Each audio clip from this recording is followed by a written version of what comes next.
merci d'abord au Hub Forum pour cette invitation. Je voudrais d'abord féliciter les dirigeants du Hub, parce que je dois vous dire que faire la une des Échos avec une étude sur IA et productivité, d'habitude, c'est des petits cabinets inconnus comme McKinsey ou BCG. Donc, vous avez fait un coup extraordinaire, et ce qui prouve d'ailleurs que ce sujet de l'IA et de productivité, seul bémol, moi je parlerai d'IA et d'efficience, justement parce que la grande différence entre l'efficience et la productivité, au fond, l'efficience, c'est la lecture qualitative de la productivité. Donc, vous avez fait le lien effectivement entre l'audio, l'IA, et moi je voudrais vous parler d'audio, d'IA et de leadership. Vous avez dit, Catherine, à l'instant, super, mais j'ai pas le temps. Bah, bougez pas, je vais vous aider.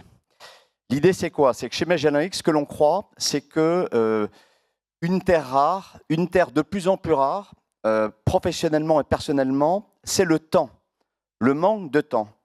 Et si vous rapprochez ça avec l'audio et l'IA, on a une opportunité historique de révolutionner la vie professionnelle. Pourquoi? Parce que si vous avez le temps, si vous pouvez écouter ce que vous n'avez pas le temps de lire, ça vous change la vie. Alors, vous pouvez écouter quoi? Vous pouvez écouter votre revue de presse. Vous pouvez écouter les consignes de sécurité. Vous pouvez écouter, imaginons, vous venez de rentrer chez L'Oréal. Je ne sais pas s'il y a des gens de L'Oréal dans la salle.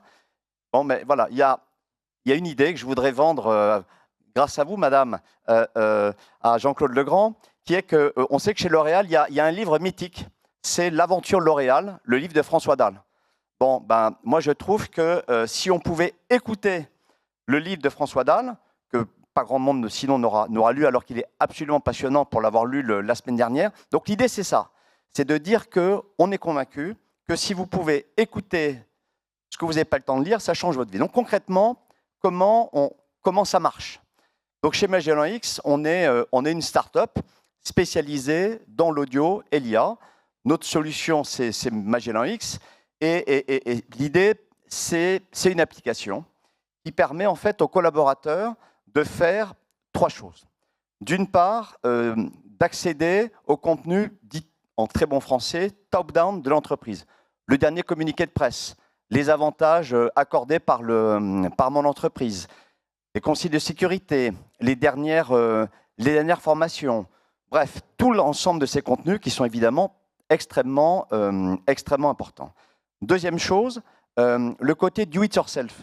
Si vous avez une réunion dans 1 heure et qu'il faut absolument que vous ayez eu le document, et si vous partez faire vous jogging, si c'est le matin, vous allez être dans votre train, sur votre vélo, en train de faire jogging ou dans votre voiture, ben en fait, grâce à Magellan X, vous allez pouvoir scanner le document en question, en faire une version courte, moyenne ou longue, en audio, dans la langue que vous voulez. Tout ça, évidemment, c'est la magie de l'intelligence artificielle.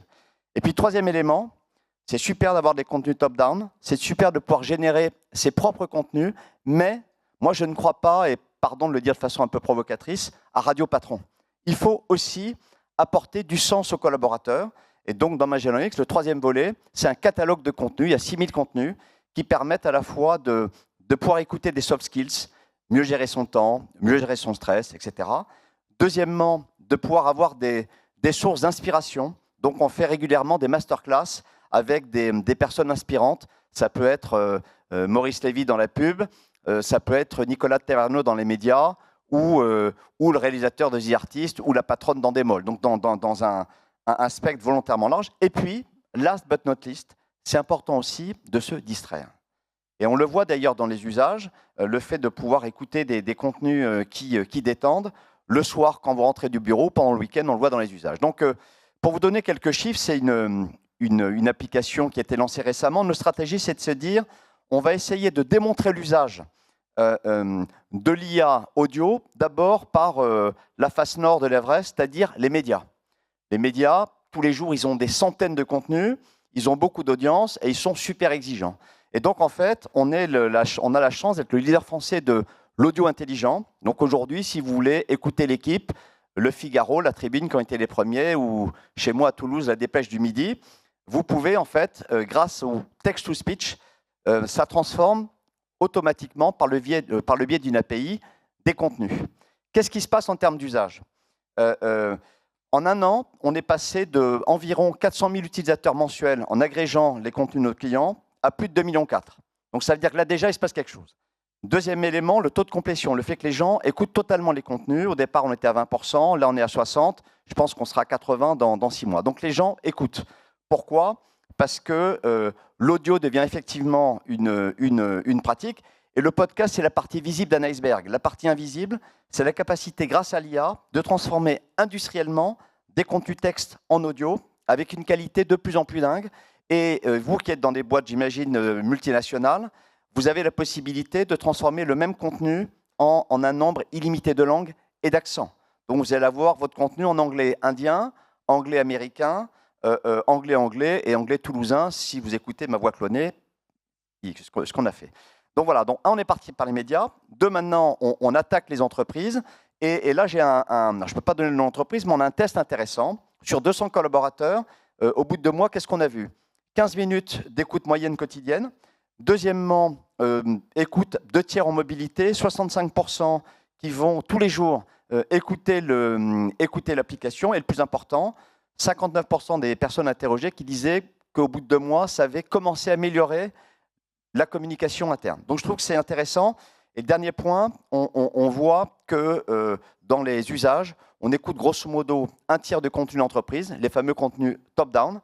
On génère 1 tiers de ses propres contenus et 1 tiers, on écoute les contenus catalogues. Donc vraiment, cet équilibre-là me paraît important.